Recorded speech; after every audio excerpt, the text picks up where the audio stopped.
करना बंद करो, बंद करो, बंद करो। धर्म पूछकर हत्या करना बंद करो, बंद करो, बंद करो। पाकिस्तानियों भारत छोड़ो, भारत छोड़ो, भारत। पहलगाम हमला के बाद केंद्र सरकार के द्वारा लगातार कुछ न कुछ कदम उठाया जा रहा है पाकिस्तान के खिलाफ, जैसे सिंधु नदी जल समझौता का स्थगन हो या फिर जो पाकिस्तानी राजदूत यहाँ रहते हैं उनका यहाँ से उनकी संख्या कम करना हो, या फिर और भी जो मसले हैं जैसे पाकिस्तानी जो वैध या अवैध रूप से भारत में रह रहे हैं उनको वापस भेजने का जो सिलसिला है वो अभी चल रहा है। और जो पाकिस्तानी यूट्यूब चैनल है उन पे भी बैन किया गया है और भी बहुत सारी चीज़ें हो रही है।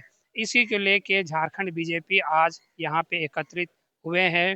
बीजेपी के जो सदस्य हैं वो यहाँ पे एकत्रित हुए हैं और जो भी वैध या अवैध तरीके से जो पाकिस्तानी यहाँ रह रहे हैं रांची या झारखंड में, उनको यहाँ से वापस पाकिस्तान भेजने के लिए आज यहाँ पे एकत्रित हुए हैं। और ये आज एकत्रित होकर यहाँ से आज शहीद चौक जो जिला स्कूल वहाँ पे एकत्रित होने के साथ यहाँ से ये उपायुक्त कार्यालय जाएंगे और उपायुक्त कार्यालय में उपायुक्त को ज्ञापन सौंपेंगे कि जो भी वैध या अवैध तरीके से जो पाकिस्तानी यहाँ रह रहे हैं उनको चिन्हित करके यहाँ से वापस पाकिस्तान भेजा जाए, इसके लिए उपायुक्त को ज्ञापन सौंपेंगे। इसी को लेकर आज यहाँ पे सभी जो कार्यकर्ता हैं एकत्रित हुए हैं, इनसे बातचीत करेंगे और जानेंगे कि आज का इनका मुख्य मोटो क्या है, मुख्य एजेंडा क्या है। दादा, आज यहाँ पे बीजेपी जो कार्यकर्ता है वो एकत्रित आप लोग हो रहे हैं, जो पाकिस्तान के जो वैध या अवैध तरीके से जो नागरिक यहाँ रह रहे हैं उनको यहाँ से बाहर निकालने, दादा क्या लगता है इससे, जैसे पानी बंद करना या फिर ये सब या यूट्यूब चैनल बंद करना, अब देश निर्णायक कुछ बदला चाहता है तो क्या लगता है इससे कुछ हो पाएगा? देखिए, अभी ये प्रक्रिया चल रही है, उनको आर्थिक रूप से मानसिक रूप से भी तोड़ना जरूरी है। और आप जो देश का जो मांग है, कल राजनाथ सिंह ने हमारे रक्षा मंत्री जी ने कहा था कि जो देश चाहता है वो मोदी जी करेंगे जरूर। तैयारियां चल रही है, बैठकें लगातार हो रही है, युद्ध है, ऐसा कोई हमला भी ना जो कि विफल हो, पूरी तैयारियां हो रही है, सारे लोग देख रहे होंगे, सैटेलाइट है। समय पे जो उन्होंने कहा था हमारे आदरणीय प्रधानमंत्री जी ने मधुबनी की सभा में कि ऐसी सजा देंगे कि वो कल्पना भी नहीं किए होंगे, वो भी होगा। और आर्थिक नाकेबंदी जो हो रही है, जो सारे लोगों पर आर्थिक चोट दिया जा रहा है, वो भी बहुत जरूरी है, क्योंकि जब तक वो आर्थिक रूप से टूटेंगे नहीं, लगातार वो आप आज हम हमला करेंगे, उनके हजारों लोग को हम मारेंगे, फिर कल वही करेंगे। जब तक वो आर्थिक रूप से कमजोर नहीं होंगे, जब तक वो अपने देश में समस्याओं से ग्रसित नहीं होंगे, तब तक उनका दिमाग आतंकवाद से डाइवर्ट नहीं होगा। इसलिए ये जो हो रहा है ये भी बहुत जरूरी है, आगे भी जो होगा वो भी बहुत बड़ा कार्रवाई होगा। जैसे दादा, जो पाकिस्तानी नागरिक वैध या अवैध तरीके जो झारखंड में या फिर देश में रह रहे हैं, ये केंद्र का मामला है, तो यहाँ आप लोग उपायुक्त का आज ज्ञापन सौंपने वाले हैं, तो ये तो केंद्र का मामला है। देखिए, केंद्र सरकार अपना काम कर रही है, लेकिन राज्यों का इसमें अहम रोल होता है। पुलिस आपकी है, चिन्हित आपको करना है, प्रशासन राज्य सरकार के पास है, इसलिए राज्य सरकार के उपायुक्त प्रतिनिधि होते हैं, उनको हम लोग ज्ञापन दे रहे हैं कि राज्य सरकार से भी हम लोग मांग कर रहे हैं कि आप केंद्र सरकार के साथ देश हित में कदम से कदम मिलाकर चले और सारे घुसपैठियों को चिन्हित कर उन्हें उनके देश वापस भेजा जाए कि हमारे राज्य हमारे देश में शांति व्यवस्था बनी रहे। क्या लग रहा है ये जो बीजेपी और केंद्र सरकार जो कदम उठा रही है, इससे क्या कुछ पाकिस्तान को कुछ चोट पहुंचेगा? देखिए किसी भी शत्रु को मारने का अच्छा तरीका है कि उसे पहले आर्थिक रूप से नुकसान पहुंचाया जाए, उसके बाद उसका मनोबल तोड़ा जाए, फिर सैनिक कार्रवाई की जाए। भारत सरकार वही कर रही है, पहले मनोबल तोड़ रही है, पहले आर्थिक रूप से उसे कमजोर कर रही है, आयात निर्यात बंद कर दिया, पानी रोक दिया, अंदर में उनके देश के अंदर ही एक तरह का युद्ध शुरू हो गया है और अब पूरे विश्व लेवल पे उनको पराजित किया जा रहा है। उसके बाद हमारी सैन्य कार्रवाई होगी जिससे हम बहुत कम समय में उनको पराजित कर देंगे। सबसे बड़ी बात, आज जो हम लोग ज्ञापन देने जा रहे हैं, ये देखिए ये युद्ध है, देश के अंदर जो विरोधी हैं उनके खिलाफ भी एक युद्ध है। देखिए, एक पाकिस्तान देश के बाहर है, एक पाकिस्तान जो देश के अंदर है उससे भी तो लड़ना है, नहीं तो ऐसा ना हो कि ये गृह युद्ध का माहौल हो जाए।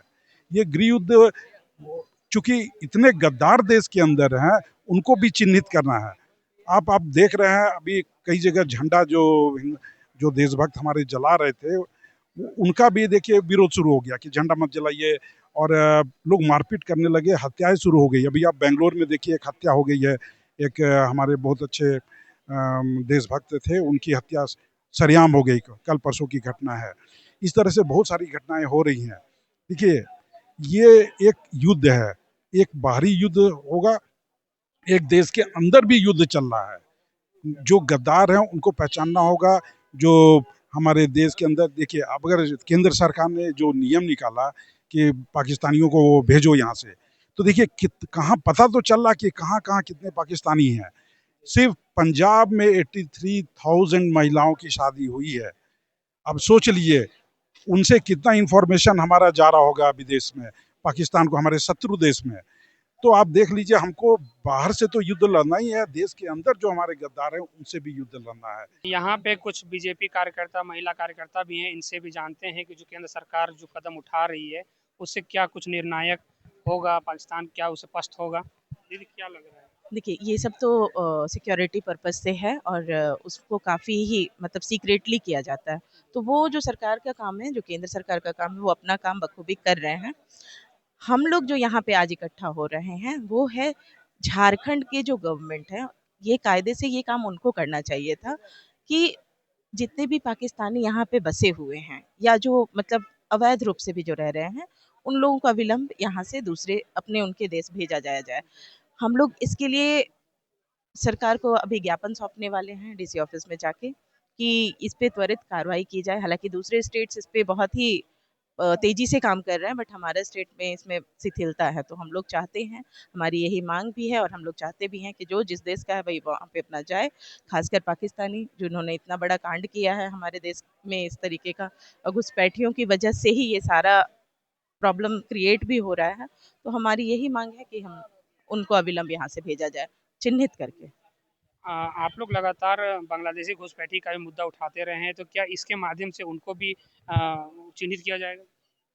देखिए, जो वैध रूप से बांग्लादेशी जो आए हैं, जो जिनका भी वीज़ा या जो लग के आया, पासपोर्ट लग के, जिनको हमने दिया है कि नहीं आप यहाँ पे रह सकते हैं, उनके लिए कोई इशू नहीं है। लेकिन मान लीजिए कि जो अवैध रूप से रह रहे हैं, वो किसी भी देश के हों, हम ही हैं दूसरे देश में, अगर अवैध रूप से जाएंगे तो वो तो हमें भी डिपोर्ट करेंगे ना। तो हमारा भी ये देश की सुरक्षा को देखते हुए, कोई भी अवैध रूप से अगर किसी भी देश में रहता है तो वो उसकी सुरक्षा के दृष्टिकोण से बहुत ही घातक है। तो इसलिए हम लोग चाहेंगे कि जो भी जिस देश के भी हैं, अगर मान लीजिए अवैध रूप से रह रहे हैं तो उनको वापस जाना चाहिए। जो नागरिकता का मामला है या फिर जो अवैध घुसपैठी का मामला, ये केंद्र का मामला है, तो क्या इसमें राज्य सरकार की अहम भूमिका है? देखिए, कभी भी ऐसा नहीं है कि कोई भी काम कोई केंद्र का है और उसमें राज्य का कोई सहभागिता नहीं होती है। दोनों को लेके समन्वय बिठा के ही करना पड़ता है। तो जब तक केंद्र राज्य सरकार इसमें सहयोग नहीं करेगी, केंद्र कैसे अपने आप कोई भी चीज़ ये कर सकता है, क्योंकि लोकल लेवल पे तो उन्हीं का सपोर्ट चाहिए होगा। दादा, आज आप लोग यहाँ एकत्रित हुए हैं और उपायुक्त को आज ज्ञापन भी सौंपने वाले हैं, तो केंद्र सरकार जो इसमें कार्रवाई कर रही है पहलगाम हत्या के बाद, क्या लगता है इससे कुछ निर्णायक पहुंच हो पाएगा पाकिस्तान के साथ में? देखिए, निश्चित यह जो आंदोलन है संपूर्ण भारत में जिला स्तर पर उपायुक्त के माध्यम से ये ध्यान आकर्षण कराना है राष्ट्रपति महोदय को, क्योंकि राष्ट्रपति ही कोड से एक तरह से संरक्षक है हमारे संविधान के, है ना। और इतना हम जरूर कहेंगे कि जो पहलगाम में जो हत्या हुई है, इसका एकमात्र कारण है कि 11 वर्ष से जो हमारा शासन चल रहा है, 370 धारा हटा, राम जन्मभूमि का निर्माण हुआ, 3 तलाक हुआ, ऐसे पाकिस्तान घबराया हुआ है। और ये घबराहट का कारण है कि पहली बात को धर्म पूछकर हम तो धन्यवाद देते हैं हमारे जो ऊपर बैठे हैं हमारे मनीषियों ने और यशस्वी प्रधानमंत्री को, कि इन्होंने 5 चीज जो रद्द किया है। सिंधु समझौता 1960 में हुआ था, आजादी के 13 वर्ष के बाद हुआ था। और यह जो भारत में रह रहे पाकिस्तान के लोग हैं, उनको वापस जाने के लिए ये जो आंकड़े आ रहे हैं पाकिस्तान से, शोहर उनका वहां, पत्नी यहां, बच्चे यहां, जिसको खिलाने का माने कि औकात नहीं है, और बच्चे यहां, सुविधा यहां। अब सोच लीजिए, राशन कार्ड में नाम, यहां सब कुछ नाम है, तो कम से कम करोड़ों लोग रह रहे हैं, ऐसे लोग करोड़ों लोग रह रहे हैं जो पालन पोषण भारत कर रहा है। और भारतीय जनता पार्टी इस चीज को समझे। इसलिए आज एनआरसी बहुत जरूरी, याद रख लीजिए। ये धर्मशाला अब नहीं बनने वाला है और एक एक पाकिस्तानियों को चुन चुन कर बाहर करेंगे। और हमको तो अब लगता है कि जो अब सीआरपीएफ में है, बीएसएफ में यहां है, वहां शादी करते हैं लोग। अब सोच लीजिए 140 करोड़ की जनसंख्या में उनको एक भी हिंदुस्तानी नहीं मिला शौहर पाकिस्तानी। एक सानिया मिर्जा गई थी, याद करिए कितना बवाल हुआ था। आज लाखों लोग का है और एक महिलाओं के 7 बच्ची। अगर एवरेज अगर 5 लिया जाए तो हम कम से कम, अगर अभी जो आंकड़ा आया है 7 लाख, तो 7-5 लाख आदमी यहाँ रह रहे हैं। यानी जो करोड़ों आदमी जो है, तो एक तरह से एक कॉम्बिंग ऑपरेशन है, एक एक पाकिस्तानी भारत छोड़कर जाए। दादा ये तो जो आ रहे हैं, जो घुसपैठिए हैं, ये तो केंद्र का मामला है, तो क्या केंद्र इसमें रोकने में विफल हो? केंद्र और राज्य दोनों का मामला है ना। देखिए केंद्र का योजना बनाती है, लेकिन स्टेट तो रोकता है ना।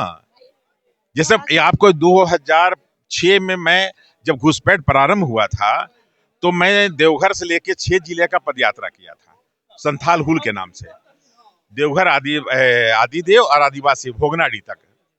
उसका एक मात्र कारण था, धर्म परिवर्तन रुके, घुसपैठिया रुके। हमारी सरकार थी, हमने उस समय रोका था। हमारी सरकार अभी नहीं है, खुला छूट है। उधवा बगल में एक नदी पार करके इधर आ जाइए, सीधा है, सब है। इसलिए राज्य सरकार का भी दायित्व बनता है ना, दोनों का दायित्व है। इसलिए दोनों मिलकर करेंगे तो ठीक होगा। पाकिस्तानियों को जो वैध या अवैध रूप से रह रहे हैं भारत में, उनको यहाँ से निकाला जाएगा, तो क्या लगता है कि पाकिस्तान इससे पस्त होगा? देखिए पाकिस्तान पस्त होगा कि नहीं होगा, लेकिन पहलगांव में जिस दरिद्रता और दरिद्रता का परिचय दिया है पाकिस्तान आतंकवादियों ने, और भारत के लोगों को धर्म पूछ करके जो उनके साथ में उनका मारा है, तो इसको भारत किसी भी हद तक बर्दाश्त नहीं कर सकती है। और यहाँ पाकिस्तानी घुसपैठी घुस करके यहाँ आतंकवादी जिहादी तैयार कर रहे हैं। और इसीलिए माननीय प्रधानमंत्री, माननीय गृह मंत्री 48 घंटे का अल्टीमेटम दिए थे भारत छोड़ने का, लेकिन अभी तक भी ये लोग जमीन छोड़ नहीं रहे हैं। इसलिए भारत से इनको बाहर निकालने के लिए ये भारतीय जनता पार्टी के सभी कार्यकर्ता मिल करके जीसी को ज्ञापन दे रहे हैं कि इस जिला में रहने वाले आतंकवादी पाकिस्तानी यहाँ से यथाशीघ्र अपना स्थान छोड़ करके चले जाएं।